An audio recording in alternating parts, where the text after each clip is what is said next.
Bismillahirrahmanirrahim. Assalamualaikum warahmatullahi wabarakatuh.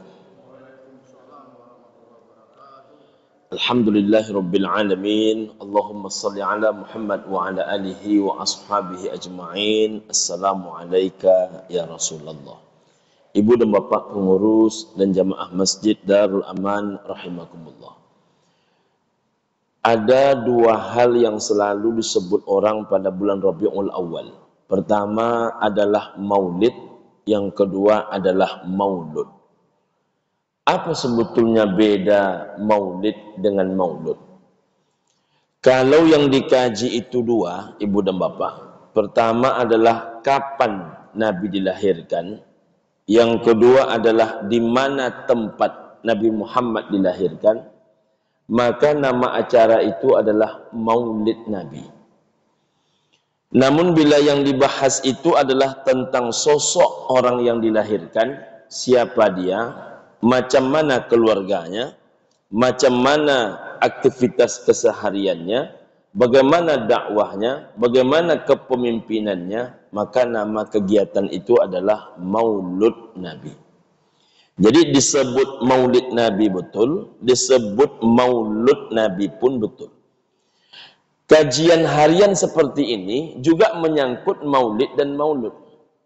Jadi kalau ada orang membid'ahkan peringatan maulid, setiap hari ini kita memperingati maulid dan maulud. Jadi maulid itu artinya kapan dilahirkan, yang kedua di mana dilahirkan. Kalau maulud membahas tentang orang yang dilahirkan, maka tiap hari kita membahas maulid dan maulud. Ibu dan bapak, kapan Nabi dilahirkan? Harinya hari Senin, itu seluruh ulama sepakat. Tak ada satupun ulama yang membantah Nabi lahir hari Senin. Bahkan ketika ditanya kepada Nabi Sallallahu Alaihi Wasallam, mengapa Nabi Sallallahu Alaihi Wasallam berpuasa di hari Senin? Nabi tegas menjawab, "Zaka yaumu wulidtu fih." Karena pada hari Senin itulah aku dilahirkan.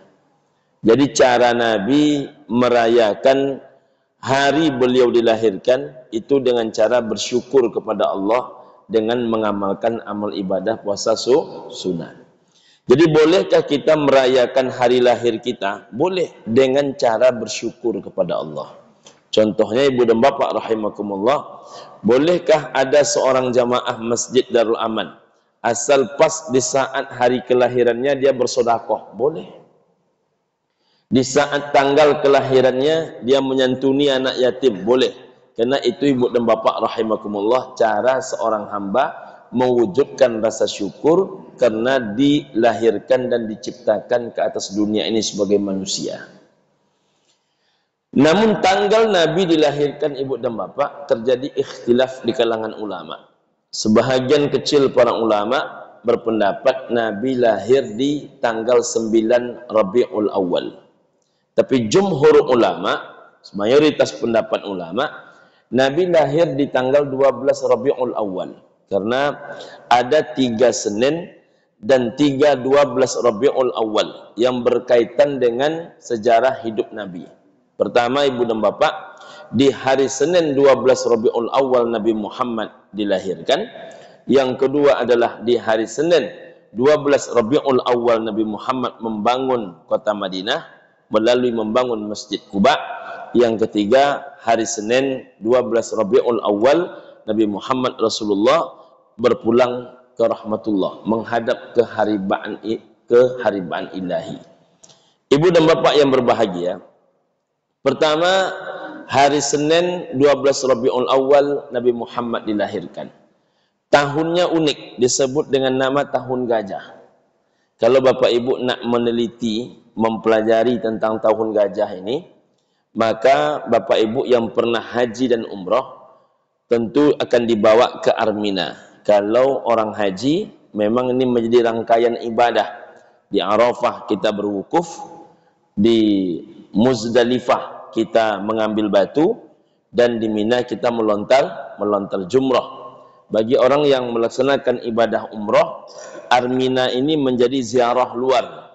Ziarah luar, ke Arafah dia mengunjungi, ke Muzdalifah dia mengunjungi juga, ke Mina dia mengunjungi juga. Antara Muzdalifah ke Mina, ibu dan bapak, nampaklah dua hal, satu di sebelah kiri, satu di sebelah kanan. Pertama, ada tiang tak sampai sebesar tiang Masjid Darul Aman, paling-paling besar sedikit daripada tiang yang lebih kecil. Ibu dan bapak rahimakumullah, tiang itu dibangun di atas lereng gunung. Tiang itu tiang apa? Di tiang itulah, di bawah tiang itu dulunya Nabi Ibrahim alaihissalam membaringkan anak kandung beliau Nabi Ismail alaihissalam dalam peristiwa melakukan kurban. Jadi disitulah Nabi Ibrahim menyembelih Nabi Ismail alaihissalam yang diganti oleh Allah Ta'ala dengan seekor kibas. Ibu dan bapak, di sebelah kanan jalan, ibu dan bapak akan menengok ada sebuah lokasi tanah kosong. Padahal di sekitarnya seluruhnya begitu banyak maktab-maktab, kemah-kemah. Mengapa di situ tidak ada kemah? Rupanya dahulu di situ ada kemah. Tapi kemah ini tak bisa ditempati oleh kaum muslimin, oleh para jamaah hujjaj, para jamaah haji. Mengapa tak bisa? Karena kemah ini panas. Mengapa dia panas? Ketika diteliti, ditemukanlah di bawah kemah itu kerikil-kerikil kecil. Kerikil-kerikil kecil itu sangat panas. Maka kemudian ibu dan bapak rahimakumullah, diteliti dari mana kerikil ini. Rupanya kerikil itu hanya ada di wilayah antara Muzdalifah ke Mina. Tidak ditemukan dimanapun penjuru dunia. Maka kemudian sampai mereka kepada kesimpulan kerikil ini bukan dari bumi. Kerikil ini adalah kerikil yang diceritakan dalam surah Al-Fil.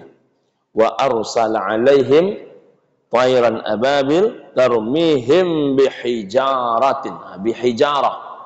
Jadi ini kerikil-kerikil yang dibawa min sijil, dari api neraka.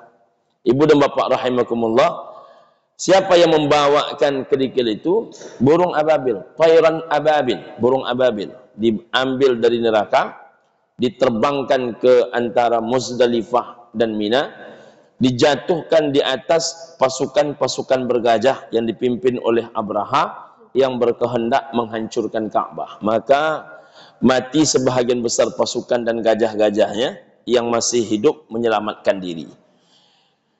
Peristiwa itu sangat monumental, ibu dan bapak rahimakumullah. Maka tahun itu disebut oleh orang tahun gajah. Maka tahun itulah Nabi dilahirkan. Maka disebutlah tahun lahirnya Nabi hari Senin 12 Rabiul Awal tahun gajah. Ini peristiwa tahun gajah. Kemudian Maulid Nabi juga maknanya adalah tempat. Kalau ibu dan bapak pernah ke Masjidil Haram, maka salah satu rangkaian rukun ibadah baik haji maupun umroh adalah melaksanakan sa'i. Sa'i itu berlari dari kecil dari Bukit Safa ke Bukit Marwah. Jarak tempuhnya sekitar 480 meter. 4 kali dari Safa ke Marwah, 3 kali dari Marwah ke Safa. Jadi totalnya 7 kali pergi dan pulang. Jadi tempat pergi tidak sama dengan tempat pulang. Tempat perginya Safa, tempat pulangnya Marwah. Bapak ibu yang selesai melaksanakan sa'i, maka ibu dan bapak akan keluar pintu masjid. Nama pintu masjidnya pintu 25. Keluar pintu 25 itu, ibu dan bapak akan menengok 3 hal bersejarah. Pertama, namanya adalah WC 14. Yang kedua, namanya adalah Maulid Nabi. Yang ketiga, namanya adalah Sabilu Zamzam. Nah, apa ini 3 hal ini ibu dan bapak rahimakumullah? Pertama adalah WC 14. Ada apa dengan WC 14? WC 14 itu kan ibu dan bapak menjadi WC terbesar di dunia. Paling tidak besarnya 4 kali lebih besar daripada Masjid Darul Aman. Ibu dan bapak rahimakumullah. Mengapa WC itu begitu besar? Bahkan di samping masjid lagi. Jadi WC yang paling dekat dengan masjid itu WC 14. Mengapa begitu dekat? Besar lagi. bisa pula fuso berselisih 3 di dalamnya, jalannya saja. Begitu besarnya ibu dan bapak rahimakumullah. Jadi WC ini dibangun sehabis-habis tanah. Mengapa dihabiskan tanah untuk membangun WC? Karena tanah ini dianggap sebagai tanah yang paling rugi. Kenapa tanah ini dianggap tanah paling rugi? Karena di atas tanah itulah hidup orang paling rugi. Orang paling rugi itu namanya Ammar bin Hisham. Mengapa Ammar bin Hisham itu disebut orang paling rugi? Ada 2 sebab. Pertama, ibu dan bapak rahimakumullah, Ammar bin Hisham itu rumahnya di sebelah rumah Maulid Nabi. Maulid Nabi itu apa? Tempat lahirnya Nabi. Jadi Ammar bin Hisham ini tahu betul siapa Abdullah, tahu betul siapa Aminah, tahu betul dia tentang Nabi Muhammad SAW. Jadi sedari kecil dia kenal betul seluruh jengkal per jengkal kehidupan Nabi. Tapi rupanya tetap tidak masuk Islam. Jadi jangan dikira seluruh orang dekat itu mendukung kita. Jangan dikira seluruh orang yang dekat itu pasti menjadi penyokong kita. Belum tentu Bapak Ibu rahimakumullah. Bahkan kalau ibu dan bapak buka tentang sejarah kerajaan, rata-rata pemberontakan dan pengkhianatan selalu melibatkan orang dekat dan orang dalam. Jadi Ammar bin Hisham ini orang dekat sebelah rumahnya Nabi. Makanya kalau ibu dan bapak membaca kisah tentang Isra wal Mi'raj, siapa orang yang pertama kali dijumpai oleh Nabi setelah peristiwa Isra wal Mi'raj? Itu Nabi termenung di Jabal Abu Qubays. Kalau boleh saya berikan ilustrasi, di tiang ini rumah Nabi, di tiang sana rumah Ammar bin Hisham. Tempat ceramah ini namanya Jabal Abu Qubays. Jabal Abu Qubays itu gunung keramatnya orang kafir Quraisy. Nabi termenung di pagi hari setelah peristiwa Isra wal Mi'raj itu. Ketemu dengan siapa pertama kali? Ammar bin Hisham juga, karena rumahnya di sebelah rumah Nabi. Ditanya dia, ada apa ya Muhammad? Diceritakan oleh Nabi malam tadi beliau Isra wal Mi'raj. Diceritakan dari pangkal sampai habis. Apa yang terjadi? Tersenyum Ammar bin Hisham. Tapi apakah tersenyum ini petanda dia suka? Rupanya tersenyum dia ini tersenyum cemeeh, ibu dan bapak rahimakumullah. Jadi jangan dikira kalau seluruh orang yang senyum kepada kita itulah hawa asalnya. Itu tidak juga ibu dan bapak yang berbahagia. Nah, yang kedua, Ammar bin Hisham itu namanya masuk ke dalam doa Nabi. Kita ini kan hanya secara umum dibuat Nabi dalam doanya, tapi Ammar bin Hisham itu khusus. Ya Allah, masukkanlah ke dalam Islam satu di antara 2 orang Umar. Pertama adalah Umar bin Khattab radhiyallahu anhu, yang kedua adalah Ammar bin Hisham. Orang Arab tuh biasa menyebut Umar, Ammar, Omar, Amru, itu satu dasar kata, Umar. Jadi Umar, Ammar, Omar, Amru, itu juga barangnya, Umar juga. Nah, mengapa Nabi meminta 2 orang ini masuk Islam? Pertama, Umar bin Khattab karena 2 hal tentu yang paling penting. Pertama, kepemimpinannya. Beliau orang yang sangat karismatik, beliau orang yang sangat cerdas, beliau orang yang sangat disegani. Yang kedua, kekuatan fisiknya. Kata para ulama sejarah mengatakan, satu orang Umar itu biar tak bisa kemana-mana dalam sebuah pertempuran, maka harus dikepung oleh 1000 pasukan musuh. Jadi kekuatan Umar itu kalau berperang sama dengan 1000 orang. Nah, yang satu lagi Ammar bin Hisham. Siapa Ammar bin Hisham itu? Satu-satunya orang saat itu yang memegang 3 kendali jabatan, gubernur, ketua DPRD, kepala kejaksaan tinggi.